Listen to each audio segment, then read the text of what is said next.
Burya nta muntu n'umwe utarwara diyabete, ndetse burya diyabete buri wese ashobora kuyirwara, ndetse nta n'umuntu uyikingiye cyangwa se udashobora kuyirwara. Muri iki kiganiro turakubwira ku bimenyetso mpuruza bigera kuri 15 byakwereka ko ushobora kuba urwaye diyabete, kandi wari utabizi.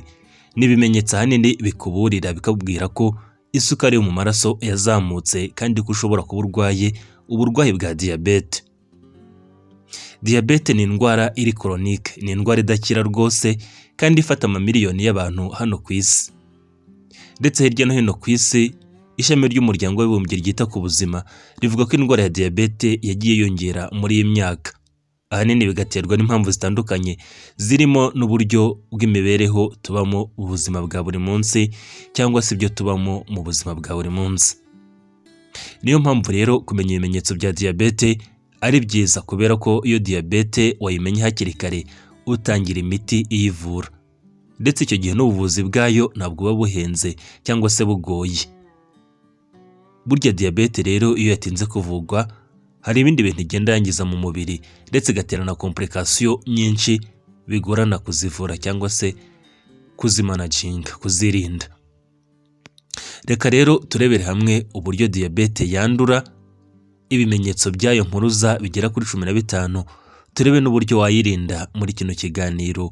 Muri make turakubwira byinshi kuri diyabete n'uburyo wayirinda, ndetse n'uburyo wamenya ko uyirwaye.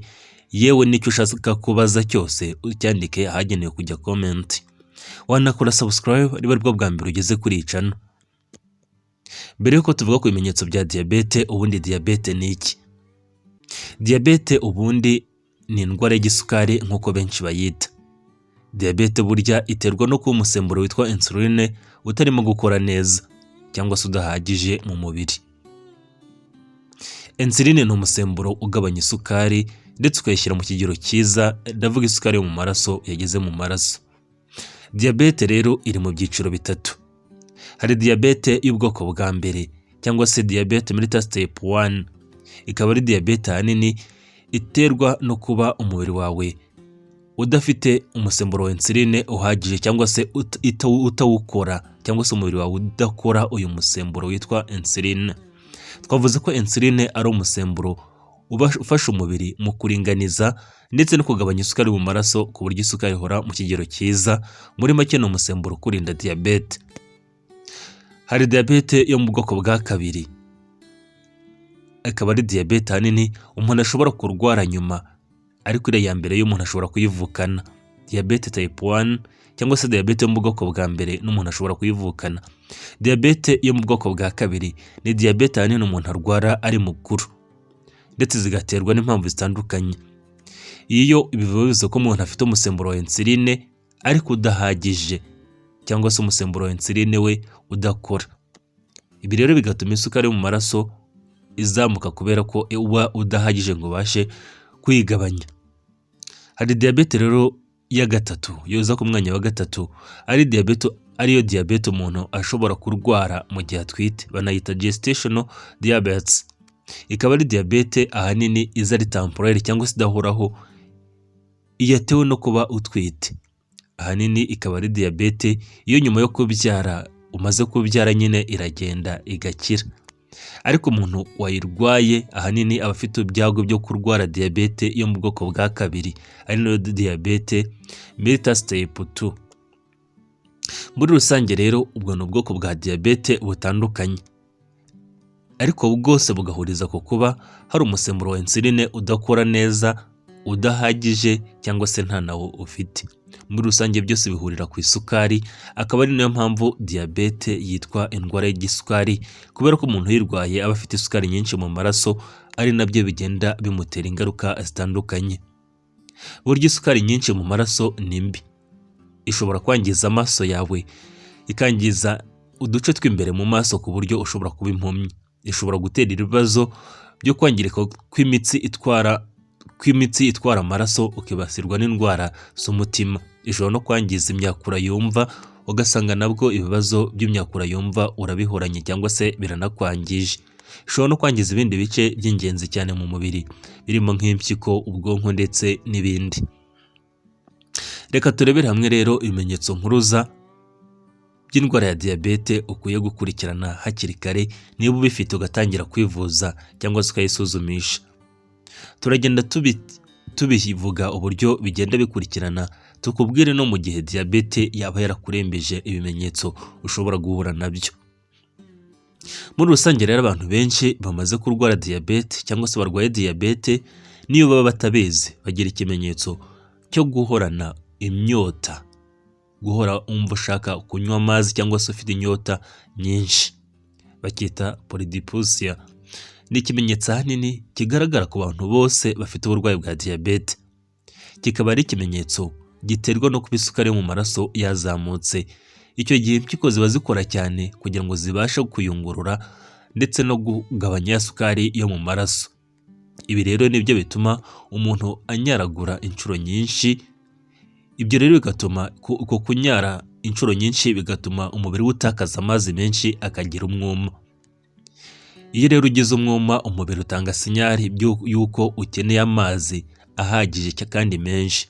Ibyo rero nibyo bituma ugira inyota, ukumva ukeneye kunywa amazi menshi kandi ukumva urimo kumagara, muri make ukumva urimo gushya ukeneye amazi yo kunywa. Umuntu rero ufite uburwayi bwa diyabete ahorana inyota kubera ko umubiri we ubimusaba ndetse agakenera kunywa amazi menshi, yewe ari no ko yihagarika inshuro nyinshi. Ibyo rero nabyo burya ni ikimenyetso cy'uko isukari yo mu maraso yazamutse, kandi ni ikimenyetso udakwiye kwirengagiza. Niba uhorana inyota ukumva rwose ukeneye kunywa amazi menshi ari nako unyara inshuro nyinshi, icyo ni ikimenyetso cy'uko isukari yazamutse, ndavuga isukari yo mu maraso, kandi ko ukeneye kuyipimisha. Ariko ntibigoye burya kwipimisha diyabete, burya ni ukujya kwa muganga akagufatira isukari gusa, ndetse burya ufite n'agakoresho gato kitwa glycometre ushobora kuyipimira mu rugo bidasabye kujya kwa muganga. Ikimenyetso cya kabiri cyakwereka ko ushobora kuba ufite uburwayi bwa diyabete ni ukwihagarika cyane cyangwa se kunyaragura cyane, bakita polyuria. Iki ni ikimenyetso ahanini kijyana na kiriya cyo kugira inyota mu buryo bukabije. Umuntu akenera kunyara cyane cyangwa se kwihagarika inshuro nyinshi. Ni ikimenyetso ahanini kigaragara ku bantu bose bafite uburwayi bwa diyabete. Ndetse burya umubiri uba ukora ibishoboka byose ngo ya sukari mu maraso ubashe kuyigabanya ndetse ibe nkeya mu mubiri, ariko bikanga. Niyo mpamvu umuntu akenera kujya kwihagarika inshuro nyinshi, kubera ko umubiri uba ya insuline yawo utagikora neza, ahubwo ugakora buryo ya sukari yasohoka mu nkari. Ibyo rero bituma umuntu akenera kwihagarika inshuro nyinshi, yewe no mu ijoro, ndetse ugasanga nyine n'uburyo ibikorwa bya buri munsi ntabwo akibikora neza kubera kujya kunyara inshuro nyinshi, ndetse buryo no gusinzira nabwo ntabwo aba agisinzira neza kuko akenera kunyara inshuro nyinshi no mu ijoro. Niba ufite icyo kimenyetso rero jya kwipimisha diyabete, ariko biroroshye nk'uko twabivuze, no ku kigo nderabuzima bamenya ko ufite isukari nyinshi. Ndavuga ikigo nderabuzima kikwegereye cyangwa se ahantu hose bavura bakwegereye. Ikimenyetso cya gatatu cyakwereka ko ushobora kuba ufite uburwayi bwa diyabete ni ikimenyetso cyo gusonza cyane, kinitwa polyphagia. Ni ikimenyetso aho umuntu ufite uburwayi bwa diyabete yumva afite inzara cyane, yewe no nyuma yo kurya akumva agishonje cyane akeneye kurya. Rero burya mu gihe umusemburo wa insuline cyangwa se umusemburo twavuze nyine ugabanya isukari mu maraso udahagije cyangwa se udakikora neza, ibyo bituma rero selile cyangwa se uturemangingo tw'umubiri tutabona isukari ihagije. Rwose burya umuntu wa diyabete, urwaye diyabete, aba afite isukari nyinshi mu maraso, ariko ya sukari itagera mu turemangingo tw'umubiri. Murabizi ko uturemangingo tw'umubiri dukenera isukari kugira ngo tubashe kubona imbaraga ndetse no gukora neza. Bivuze ko rero afite isukari nyinshi mu maraso ariko itagera mu turemangingo tw'umubiri. Iyo rero uturemangingo tw'umubiri twabuze isukari cyangwa se dushonje, dutanga sinyari y'uko ukwiye kurya. Ibyo rero bigatuma uhora ushonje, kandi yewe na nyuma yo kurya ukumva urashonje ku buryo ukomeza kurya. Ibyo rero hanini bituma cya kibazo cyo kugira isukari nyinshi mu maraso kiyongera kubera ko uhora urya, ndetse bikanatuma ushobora no kugira umubyibuho ukabije cyangwa se ukaba ushobora kwiyongera ibiro, ariko ugahora n'inzara kubera ko uturemangingo twawe tutari kubona isukari neza ahubwo yigumira mu maraso. Ibyo rero ni cyo kimenyetso hanini cyo guhora ushonje. niba ufite ibimenyetso bitatu twakubwiye, ni ibimenyetso ahanini abantu benshi bafite diyabete bahuriraho, ukwiye kwipimisha. Ikimenyetso cya kane mpuruza cya diyabete cyakwereka ko urwaye diyabete ni uguhorana umunaniro. Burya niba uhorana umunaniro utazi n'impamvu yabyo, yewe no nyuma yo kubyuka ukumva ufite umunaniro, burya biba bigaragaza ko isukari yo mu maraso itarimo gukoreshwa neza, ahubwo wifitiye uburwayi bwa diyabete. Niba rero ufite icyo kibazo, yewe bikaba binatuma udakora imirimo yawe ya buri munsi neza kubera umunaniro, burya ushobora kuba ufite uburwayi bwa diyabete. Ahanini niba uryama ahanini ugasinzira ukabyuka mu gitondo ufite umunaniro, burya uzatekereza no ku burwayi bwa diyabete. Ariko burya guhorana umunaniro bishobora kuba n'ikimenyetso cy'ubundi burwayi, harimo nk'imikorere mibi y'impyiko, harimo imikorere mibi nanone yo kuba ufite ibibazo by'umwijima, cyangwa se umutima wawe ufite ikibazo, cyangwa se ufite uburwayi bwa anemi. Ariko ahanini niba ufite bino kimenyetso cyo guhorana umunaniro ukagira na biriya bimenyetso bindi twakubwiye, birashoboka kuba ari diyabete. Ikimenyetso cya gatanu mpuruza cy'uburwayi bwa diyabete ni ukubona ibisa n'ibihu, kutareba neza, muri make kutabona neza. Iyo ureba ubona ibintu bisa n'ibihu utari bubona neza, wareba nyine ukabona ntabwo ubona image neza. Burya rero isukari mu maraso iyo yazamutse, twavuze ko ishobora no kwangiza amaso yawe. Isukari yo mu maraso iyo yabaye nyinshi, iragenda igatuma lenses zo mu maso zibyimba. Lensi twavuga nk'uturahure two mu maso dutuma tubasha kubona neza. Burya utwo rero izi lenses ziba mu maso nizo zituma tubasha gufokasinga ku image runaka, cyangwa se tubasha kubona ishusho runaka mu maso yacu. Iyo rero zabyimbye bitewe n'iriya sukari nyinshi yo mu maraso, bituma ifoto mu gihe uyibonye cyangwa se ikintu ubonye kitagaragara neza, ukabona gisa n'ikirimo ibihu. Iki rero gishobora kuba ikimenyetso cy'uburwayi bwa diyabete, kandi bikagaragaza ko ufite isukari nyinshi yo mu maraso. Ku bantu bamwe na bamwe burya ntabashobora kwirengagiza kutabona neza bakagira ngo ni uburwayi bw'amaso, ariko burya birashoboka kuba ari diyabete ibigutera. Ndetse burya n'abantu bavura amaso ahanini bagukorera ikizamini cyo kureba niba urwaye amaso, ibi bihita bigaragara, bakabona ko ufite diyabete, kubera ko hari uburyo diyabete, uburwayi bwa diyabete bushobora kugaragara mu maso.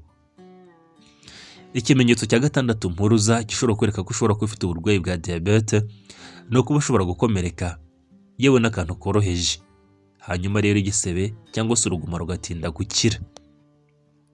Burya diyabete iragenda ikangiza umubiri ku buryo ubushobozi bwawo bwo gukira bugabanuka. Niba rero burya warigeze gukomereka akantu gato, yewe ukabona gatinze gukira mu buryo budasanzwe, burya ahanini bishobora kuba ikimenyetso cy'uko ufite isukari nyinshi mu maraso. Arega burya ntukumve ko isukari nyinshi cyangwa se ko urwara uburwayi bwa diyabete ari uburwayi bwawe uyu munsi, ejo ukagaragaza ibimenyetso ku buryo udashobora kumara icyumweru utarabimenya. Oya, birashoboka kuba diyabete ushobora kuyirwara ukayimarana amezi n'amezi ugaragaza ibimenyetso kandi utabizi cyangwa se utazi ibyo ari byo. Ahanini rero iyo ukomeretse ntukire, igisebe kigatinda gukira, kandi wenda rero n'uruguma rutoya, ahanini ibi bigaragaza ko ushobora kuba ufite uburwayi bwa diyabete, kubera ko diyabete iragenda igatera gutembera kw'amaraso nabi, ndetse ikaba ishobora no kwangiza imyakura yumva, ku buryo uburwayi bwa diyabete, iyo ufite uburwayi bwa diyabete ushobora gutinda gukira, kubera ko ibisa na cya gisebe aho cyangiritse biba bigoranye kuba byahagera cyangwa se bitahagera neza. Nanone burya ufite ibyago byinshi byo kuba cya gisebe cyangwa se cya gikomere cyawe cyagira mu infection. Ikimenyetso cya karindwi cyakwereka ko ushobora kuba ufite uburwayi bwa diyabete ni ukumagara mu kanwa, ndetse no guhorana uruhu rusa naho rukuryaryata, ukumva warushima cyangwa se wakwishimagura.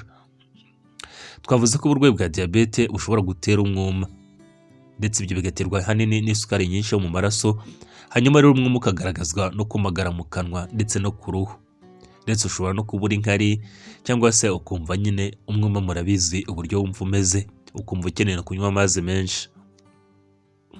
Niba rero burya wumva ufite icyo kibazo, ukaba ushobora no kumva uruhu rwawe rukuryaryata cyangwa se rwumagaye, birashoboka kuba ari uburwayi bwa diyabete ushobora kuba ufite. Nanone buryo uburwayi bwa diyabete bugabanya immunite y'umubiri, bugabanya abasirikare b'umubiri ndetse n'ubwirinzi bw'umubiri bukabwangiza. Ibyo rero bishobora gutuma urwara indwara zitandukanye zifata ku ruhu yewe no mu kanwa, zizwi nk'ama yeast infections cyangwa se uburwayi buterwa n'imiyege n'udukoko two mu bwoko bw'imiyege. Ibyo rero nabyo bikaba bishobora kugaragaza ko ushobora kuba ufite uburwayi bwa diyabete, ariko ahanini ibyo bishobora guhurirwaho ahanini n'indwara nka sida cyangwa se n'indwara za kanseri. Ikimenyetso cya 8 gishobora kugaragaza ko ushobora kuba ufite uburwayi bwa diyabete ni ugutakaza ibiro. Cyane cyane burya nk'abantu bafite diyabete yo mu bwoko bwa kabiri cyangwa se diyabete mellitus type 2 bashobora gutakaza ibiro mu buryo budasanzwe, kandi bakabitakaza nta mpamvu nyine bumva yabibateye. Ahanini iyo umubiri wawe utari gukoresha isukari neza mu buryo bukwiye, bw'isukari ibashe no kwinjira neza mu turemangingo tw'umubiri, wa mubiri utangira gukoresha ibinure ndetse n'imikaya kugira ngo ubashe kubona ibiwutunga, ubone n'imbaraga zo gukoresha. Ibyo rero bituma utakaza ibiro mu buryo runaka ugatangira kunanuka. Ariko ahanini ibi bigaragara ku muntu maze igihe afite uburwayi bwa diyabete. Ikimenyetso cya 9 gishobora kugaragaza ko ufite uburwayi bwa diyabete ni ukumva ibisa n'ibinya cyangwa se utuntu tukujomba mu biganza no mu birenge, ukumva bisa naho bari guteramo udushinge. Hari ni uburwayi bwitwa diabetic neuropathy, biba bigaragaza ko diyabete yagiye ikangiza imyakura yumva cyangwa se nerve endings ziri ku birenge no mu biganza. Ahanini wumva dusa n'udushinge tukujomba, utuntu tukujombagura mu birenge. Ibi rero buryo bishobora kugaragaza ko ufite uburwayi bwinshi bwa diyabete, ndetse nabo dushobora kujombagura akaba bashobora kwikubita hasi. Niba rero wumva utuntu dusa naho tukujomba mu birenge no mu biganza, birashoboka ko ari uburwayi bwa diyabete ufite, ukwiye kwipimisha. Ikimenyetso cya 10 gishobora kugaragaza ko ufite uburwayi bwa diyabete ni ukubona utuntu dusa n'umukara cyangwa se ibidomo by'umukara, dushobora no kuba ari duto ku ruhu rwawe. Ubu ni uburwayi bwitwa acanthosis nigricans, bukaba ari uburwayi ahanini umuntu azana utudomo tw'umukara cyangwa se ibidomo by'umukara bishobora kugaragara ku ruhu nko mu ijosi, mu kwaha cyangwa se muri groin. Groin ni hariya mu matako hafi y'imyanya y'ibanga niko hitwa. Ibyo rero bishobora kuba ikimenyetso kigaragaza ko ufite uburwayi bwa diyabete, kandi ko ufite ikibazo cyitwa insulin resistance cyangwa se umusemburo wa insuline utarimo gukora neza mu buryo bukwiye. Ahanini iki ni ikimenyetso kigaragaza ko ufite uburwayi bwa diyabete yo mu bwoko bwa kabiri, ndetse niba ubonye izo mpinduka by'ibidomo by'umukara bishobora kugaragara muri ibyo bice twakubwiye ku ruhu rwawe, ahanini ushobora kuba ufite uburwayi bwa diyabete. Ikimenyetso cya 11 cyagaragaza ko ufite uburwayi bwa diyabete ni ukwibasirwa n'uburwayi butandukanye cyangwa se kurwaragurika. Burya umuntu ufite uburwayi bwa diyabete twavuze ko ishegesha umubiri, ikagabanya ubwirinzi bw'umubiri, ikagenda ibuca intege. Ibyo rero bituma umuntu yibasirwa n'indwara z'ama-infection atandukanye, harimo nk'ama-infection zifata mu muyoboro w'inkari, infection zifata mu myanya y'ibanga, ubugendakanwa ndetse n'ubundi burwayi bwinshi. Ibyo bikaba bigaragaza ko systeme immunitaire yawe yacitse intege, ndetse burya ahanini ibyo bituma nyine umubiri wawe utagira ubushobozi buhambaye bwo kwirwanaho, umuntu agatangira kurwaragurika. Niba wari ufite icyo kibazo cyo kurwaragurika ukabona uburwayi burimo kugusimburanaho, ubugendakanwa, indwara zongera mu myanya y'ibanga umuyoboro w'inkari ufite ibibazo, burya ukwiye kwisuzumisha uburwayi bwa diyabete ukamenya n'impamvu yabyo. Ikimenyetso cya 12 gishobora kugaragaza uburwayi bwa diyabete ni ukuba uhindagurika mu buryo wiyumva, ukumva rimwe mood yawe yahindutse mu buryo butandukanye kandi mu buryo bwihuse. Nimvuga mood uzumva uburyo wiyumva. Muri make umuntu ufite uburwayi bwa diyabete agenda ahindagurika mu buryo yiyumva, kubera ko burya isukari niyo igaburira ubwonko igatuma butuza ndetse ukabasha no gukora. Iyo rero isukari itagera mu bwonko mu buryo bukwiye bitewe n'uburwayi bwa diyabete, bigira ingaruka mbi mu mikorere yabwo, akaba ari nabyo bituma ushobora kwiyumva mu buryo butandukanye cyangwa se ugahora uhindagurika mu buryo wiyumva. Ikimenyetso cya 13 gishobora kugaragaza uburwayi bwa diyabete nuko burya ushobora kunanirwa, igitsina cyawe gishobora kunanirwa gufata umurego, cyane cyane ku bagabo ariko no ku bagore burya bishobora kubaho. Iyo ufite uburwayi bwa diyabete ahanini utangira kugira ibibazo by'uko igitsina cyawe kinanirwa gufata umurego neza, cyane cyane bigakunda kugaragara ku bagabo ndetse no ku bagore bibaho, aho umugore ashobora kugaragaza ibindi bimenyetso nko kuba libido ze zaragabanutse. Ikimenyetso cya 14 gishobora kugaragaza uburwayi bwa diyabete ni ukuba ushobora kuzana impumuro imeze nk'iy'imbuto, cyane cyane ihumura nk'iy'imbuto mu gihe uhumeka. Cyane cyane ubwo ni uburwayi bushobora kugaragara ku muntu umaranye diyabete igihe kirekire, ni uburwayi bwitwa diabetic ketoacidosis cyangwa se DKA, ariko ni ikimenyetso kibi ndetse umuntu aba akeneye kujya kwa muganga agafashwa mu buryo bwihuse. Ikimenyetso cya 15 gishobora kugaragaza ko ufite uburwayi bwa diyabete ni uko mu muryango wawe hari umuntu warwaye uburwayi bwa diyabete. Burya diyabete ahanini ni indwara idashobora kwandura, ndetse ni indwara idashobora kwandura nyine muri rusange, ariko ni indwara ishobora guhererekanywa mu muryango, cyane cyane bitewe no kuba uturemangingo sano twanyu hari ikibazo dushobora kuba dufite, cyangwa se ni indwara genetike mu buryo bwumvikana neza. Niba rero mu muryango hari umuntu wayirwaye, burya hari ibyago byinshi ko nawe ushobora kuyirwara. Niyo mpamvu rero ukwiye gukurikirana biriya bimenyetso twakubwiye. Niba ubigaragaje jya kwipimisha, birashoboka kuba nawe wayirwaye. Reka rero turebere hamwe ibintu bikongera ibyago byo kuba warwara diyabete. Diyabete rero burya hari impamvu zitandukanye zishobora kukongera ibyago byo kuyirwara. Impamvu ya mbere burya ni umubyibuho ukabije. Burya kugira umubyibuho ukabije ni ibintu bigusunikira kuba warwara uburwayi bwa diyabete, cyane cyane yo mu bwoko bwa kabiri. Ikindi kintu cya kabiri ahanini kigusunikira kurwara uburwayi bwa diyabete ni uburyo ubayeho, kudakora siporo burya bikongera ibyago byinshi byo kurwara diyabete. Ikintu cya gatatu kigusunikira kurwara diyabete ni imirire mibi cyangwa se kurya nabi. Kurya ibiryo cyangwa se ibiribwa birimo amasukari menshi n'amavuta menshi burya bituma ushobora kurwara umubyibuho ukabije, ndetse ukagira n'ibibazo bya insulin resistance, hanyuma ukarwara diyabete. Imyaka nanone burya nayo ikongera ibyago byo kurwara uburwayi bwa diyabete, cyane cyane yo mu bwoko bwa kabiri. Burya nk'abantu barengeje imyaka 45 ahanini ibyago byo kurwara diyabete biriyongera. Kuba mu muryango wawe nabwo hari umuntu wayirwaye nabyo bikongera ibyago byinshi byo kurwara diyabete. Ubwoko bwawe burya nabwo bukongera ibyago byinshi byo kurwara diyabete. Kuba uri nk'umunyafurika w'umunyamerika, kuba uri umunyamerika ariko w'umuhispanic, kuba uri umuntu uvuka muri Amerika cyangwa se uvuka muri Aziya, nabyo byagiye bigaragaza ko burya abo bantu ari bo bibasirwa hanini n'uburwayi bwa diyabete. Ariko bitavuze ko umuntu uwo ari we wese atayirwara, ahubwo buri wese ni umukandida wayo. Ni gute rero twagabanya ibyago byo kurwara diyabete? Ni gute twayirinda? Burya hari uburyo butandukanye ushobora gukoresha budasabye amafaranga cyangwa se izindi ngufu, ahubwo nyine wahakoresha gusa nta kindi kintu utanze ukagabanya ibyago byo kurwara diyabete. Uburyo bwa mbere ni ukubungabunga ibiro byawe. Gerageza ibishoboka byose wirinde umubyibuho ukabije, kubera ko twavuze ko umubyibuho ukabije ari nyirabayazana wo kuba warwara diyabete yo mu bwoko bwa kabiri. Bungabunga ibiro byawe bihore mu kigero cyiza. Ntukwemere ko ibyitwa body mass index birenga 26. Body mass index ni uburyo bashobora gupima bakamenya niba ufite umubyibuho ukabije cyangwa se umubyibuho udakabije.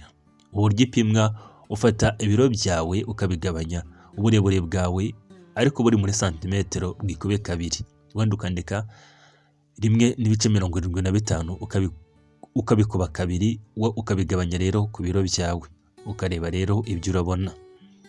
Nanone burya ni byiza gukora siporo mu buryo buhoraho. Gukora siporo rero burya nabyo ni ingenzi cyane ku muntu wifuza kwirinda uburwayi bwa diyabete. Yewe siporo burya ntabwo bisaba gukora ibintu bivunanye, yewe burya no kugenda n'amaguru byibuze iminota 15 ku munsi, cyangwa se iminota 40 ku munsi, cyangwa se gutwara igare, burya ni gukora siporo nabyo. Ni byiza kandi kwita ku mafunguro yawe. Reba amafunguro yawe, wibande ku kurya imbuto, imboga ndetse n'ibindi biribwa bitandukanye by'amoko atandukanye. Wirinde kurya ibiryo byakorewe mu nganda cyangwa se ibiryo birimo amasukari menshi cyangwa se amavuta menshi. Nanone burya ni byiza guhora wisuzumisha isukari, nabyo ni ingenzi cyane kuko bituma ubasha kumenya uburyo uhagaze mu rwego rw'uburwayi bwa diyabete. Gerageza kunywa amazi menshi, burya nabyo bishobora guhangana n'uburwayi bwa diyabete ndetse no kubwirinda. Gabanya inzoga unywa, burya inzoga nayo ishobora kuba nyirabayazana wo kurwara uburwayi bwa diyabete. Ni byiza kuyirinda inzoga n'itabi. Muri rusange rero kumenya ibimenyetso bya diyabete hakiri kare ni byiza kuko bigufasha kwivuza ugakurikiranwa n'abaganga diyabete itaragutera izindi ngaruka mbi cyangwa se itaragutera ibindi bibazo. Diyabete rero ni uburwayi ushobora kubana nabwo ukabumarana nabwo igihe kirekire mu gihe wakurikije inama z'abaganga zirimo imirire, gufata imiti neza ndetse no guhora wubahiriza randevu uhabwa.